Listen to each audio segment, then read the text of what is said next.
Hello friends, welcome to my YouTube channel. Karnataka Ayush महाप्राण का schedule जो है वो रिलीज़ हो चुका है और उसमें रजिस्ट्रेशन अभी स्टार्ट होने वाला है कुछ दिनों में। और उसका जो सीट अलॉटमेंट है वो भी कुछ दिनों में स्टार्ट होने वाला है। तो आज के इस वीडियो में हम इन सब चीज़ों के बारे में डिस्कस करने वाले हैं। सबसे पहले आपको मैं ये बता दूँ, ये जो ऑनलाइन न्यू रजिस्ट्रेशन है वो सिर्फ उन्हीं के लिए है जो लोग पहले क्वालिफाई नहीं थे और अब क्वालिफाई हैं। इसके बारे में मैं आगे डिस्कस करूँगा। जो 30 मार्च को जो पब्लिक नोटिस आया था आयुष डिपार्टमेंट से, उसमें ये दिया गया था कि सारे कैटेगरीज़ में 5% लो जो क्वालिफाइंग क्राइटेरिया है वो कम हो चुका है, क्वालिफाइंग परसेंटाइल है वो कम हो चुका है। इसकी वजह से न्यू रजिस्ट्रेशन अभी कर्नाटक में स्टार्ट हुई हैं आयुष काउंसलिंग के लिए। मैं आपको डायरेक्टली काउंसलिंग शेड्यूल की तरफ ले चलता हूँ। तो जो सबसे पहले ऑनलाइन रजिस्ट्रेशन है, जो अभी एलिजिबल हुए हैं लेकिन पहले एलिजिबल नहीं थे, उनके लिए ऑनलाइन रजिस्ट्रेशन 16 अप्रैल से स्टार्ट होगा 2 PM से, और 18 अप्रैल तक रहेगा 2 PM तक। और जो फ़ीस पेमेंट है, यानी जो रजिस्ट्रेशन फ़ीस है, वो आपको 18 से पहले भरनी होगी। और आपका डॉक्यूमेंट वेरिफिकेशन जो है, आपको कि ये बेंगलुरु 18th क्रॉस मल्लेश्वरम को जाना होगा, जो 19 अप्रैल को है 9:30 AM से। और आपका जो मॉपअप राउंड का जो ऑफलाइन सीट अलॉटमेंट है, उसके लिए भी आपको जाना होगा कि ये बेंगलुरु 18th क्रॉस मल्लेश्वरम। अगर आपको आयुर्वेदा में इंटरेस्टेड है तो आपको 21 अप्रैल को जाना होगा। और अगर आपको होम्योपैथी और यूनानी में इंटरेस्टेड है तो आप 22 को जा सकते हैं। और अगर आप योगा और नेचुरोपैथी में इंटरेस्टेड हैं तो आप 23 अप्रैल को जाइए। और जो रिपोर्टिंग की डेट है वो 5:30 PM से पहले, 23 अप्रैल 5:30 PM से पहले आयुर्वेदा और होम्योपैथी वालों के लिए है। और योगा और नेचुरोपैथी के वालों के लिए 25 अप्रैल 2020 है, 5:30 PM से पहले।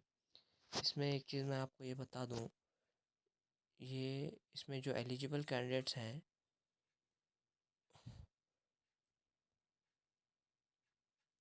इसका एलिजिबिलिटी क्राइटेरिया ये है कि अगर आपका जो परसेंटाइल लोअर हुआ है उसकी वजह से आप क्वालिफाई हो रहे हैं तो आप रजिस्टर कर सकते हैं। और अगर आपको फर्स्ट और सेकंड राउंड में सीट अलॉट नहीं हुई थी तो आप काउंसलिंग में पार्टिसिपेट नहीं कर सकते। अगर आपको फर्स्ट और सेकंड राउंड में सीट अलॉट हुई थी तो आप मॉपअप राउंड में पार्टिसिपेट नहीं कर सकते। अब मैं आपको बताने जा रहा हूँ कि आपको क्या क्या डॉक्यूमेंट्स ले जाना है डॉक्यूमेंट वेरिफिकेशन के लिए। और जब आप वहाँ पे जाएंगे तो आपको खुद जाना है, किसी और को नहीं भेज सकते। जो पार्टिसिपेट करने वाले हैं, जो स्टूडेंट है, वही जा सकते हैं। साथ में आप अगर आप चाहें तो पेरेंट्स को भी ले जा सकते हैं, लेकिन आप आपका रहना ज़रूरी है। इसमें जो सबसे पहले दिया है कि आपका जो वेरिफिकेशन स्लिप में जो डॉक्यूमेंट दिए गए हैं, जैसे 10th marks card, 12th marks card, और अगर आप ओबीसी से हैं ओबीसी सर्टिफिकेट, SC ST हैं तो SST जो सर्टिफिकेट होती है वो, आपका जो नीट नीट नीट जो नीट का जो स्कोर कार्ड है वो लेके जाना पड़ेगा आपको। और अगर आप माइनॉरिटी से बिलोंग करते हैं तो माइनॉरिटी सर्टिफिकेट लगेगी आपको। मैं आपसे एक सजेशन ये देना चाहूँगा कि आपके पास जितने भी डॉक्यूमेंट्स हैं वो आपको सारे ओरिजिनल लेके जाने हैं। तो आप जितने भी डॉक्यूमेंट्स हैं आपके पास वो सारे लेके जाइए। उसके बाद आपका जो वेरिफिकेशन स्लिप है, यानी जब आपको अगर आपका डॉक्यूमेंट वेरिफिकेशन हो चुका है तो आपके पास एक वेरिफिकेशन स्लिप आएगा, वो आपको ले जाना होगा। और जो डीडी है, डीडी आपको ले जाना होगा। ये डीडी कौन सी हैं वो आपको मैं अभी थोड़ी देर में बताऊंगा। डीडी किसके नाम पे बनाना है, वो है कि द एग्जीक्यूटिव डायरेक्टर ऑफ केईए के नाम पे आपको डीडी बनाना होगा। अगर आप गवर्नमेंट कॉलेजेस अगर आपको मिलती है तो आप 25,500 का डीडी बनानी होगी, और अगर आपको प्राइवेट एडेड कॉलेज मिलती है तो आपको 45,500 डीडी बनानी होगी, और अगर आपको प्राइवेट कॉलेज में एडमिशन मिलता है तो आपको 60,500 की डीडी बनानी होगी। अगर आपको जनरल मेरिट प्राइवेट सीट्स में एडमिशन मिलता है तो आपको 2,05,000 की डीडी बनानी होगी। आप 4-5 डीडी भी ले जा सकते हैं।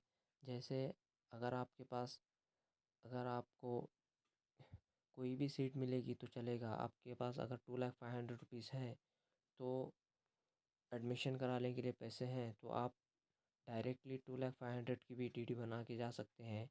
या तो अगर आपके चांसेस हैं कि या तो 60,500 की भी सीट लग सकती है तो आप 4 डीडी बना के ले जाएंगे। जैसे आपको 25,500 की एक डीडी बनानी होगी, 20,000 की एक डीडी बनानी होगी, 15,500 की एक डीडी बनानी होगी।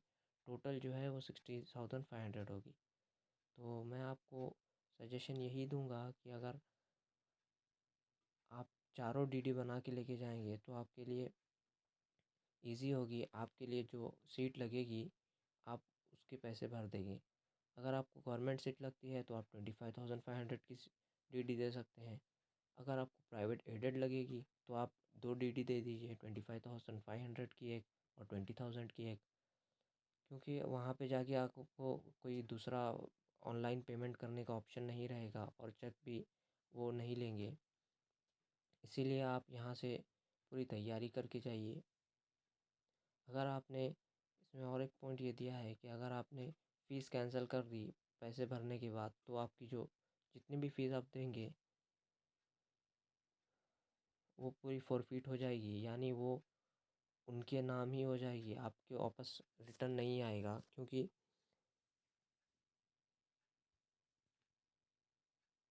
और आपको उसके ऊपर पेनल्टी भी भरनी होगी और आप आगे चल के कोई भी काउंसलिंग में पार्टिसिपेट नहीं कर सकते। और ये दिया गया है कि जो कैंडिडेट पार्टिसिपेट करने वाले हैं, यानी जिनका एडमिशन होने वाला है, वो रहना कंपलसरी है। उसके जगह पे कोई और नहीं रह सकते, जैसे फादर मदर या कोई और रिश्तेदार नहीं रह सकते। अभी जो इसका सीट मैट्रिक्स है जो मॉपअप राउंड का है वो अभी कुछ दिनों में 2-3 दिन में, या अभी यहाँ पे दिया है कि शॉर्टली, अभी पता नहीं शॉर्टली कब तक होगा, देखेंगे कि ये जब वेबसाइट में आ जाएगा तो मैं आपको बता दूंगा कि मॉपअप राउंड का जो सीट मैट्रिक्स है वो रिलीज़ हो चुका है। आप जब देख लीजिए। अभी हम डिस्कस करते हैं कि जो परसेंटाइल है वो रिलीज़ हुआ, जो परसेंटाइल है उसके बारे में। ये देखिए कि ये जो 30 मार्च को आयुष डिपार्टमेंट से जो नोटिस आया था उसमें जो परसेंटाइल रिडक्शन का जो दिया गया है उसके बारे में अभी डिस्कस करने जा रहे हैं। तो जो पहले क्वालिफाइंग क्राइटेरिया था वो 50% था जनरल कैटेगरी के लिए, लेकिन अभी जो है वो 45 कर दिया गया है। और जो ओबीसी का क्राइटेरिया था पहले 40% था क्वालिफाइंग क्राइटेरिया, लेकिन अभी उसका 35 परसेंटाइल हो गया है। SC ST वालों का भी, SC ST का भी 35 हो गया है, जो पहले 40 था। जनरल और EWS और PW के लिए 40% हो गया है। ओबीसी और PWD के लिए 35%, SC और PWD के लिए 35%, और ST और PWD के लिए 35%। ये जो क्राइटेरिया है, अगर आपको इस क्राइटेरिया के अंदर आप क्वालिफाई हो रहे हैं तो आप जल्द से जल्द रजिस्टर कीजिए। ऐसे ही इन्फॉर्मेटिव वीडियोस के लिए फिर मिलेंगे अगले वीडियो में। तब तक के लिए चैनल को लाइक करें, शेयर करें, सब्सक्राइब करें। और अगर आपको ऐसे ही अपडेट्स चाहिए तो मेरे टेलीग्राम चैनल को भी ज्वाइन कर सकते हैं, जिसका लिंक मैं आपको डिस्क्रिप्शन में दे दूँगा। और जो भी डॉक्यूमेंट्स मैंने आपको यहाँ बताए हैं, अगर आपको चाहिए तो आप डायरेक्टली डायरेक्टली मेरे टेलीग्राम लिंक को ज्वाइन कर, टेलीग्राम पे मिल जाएगा। और जो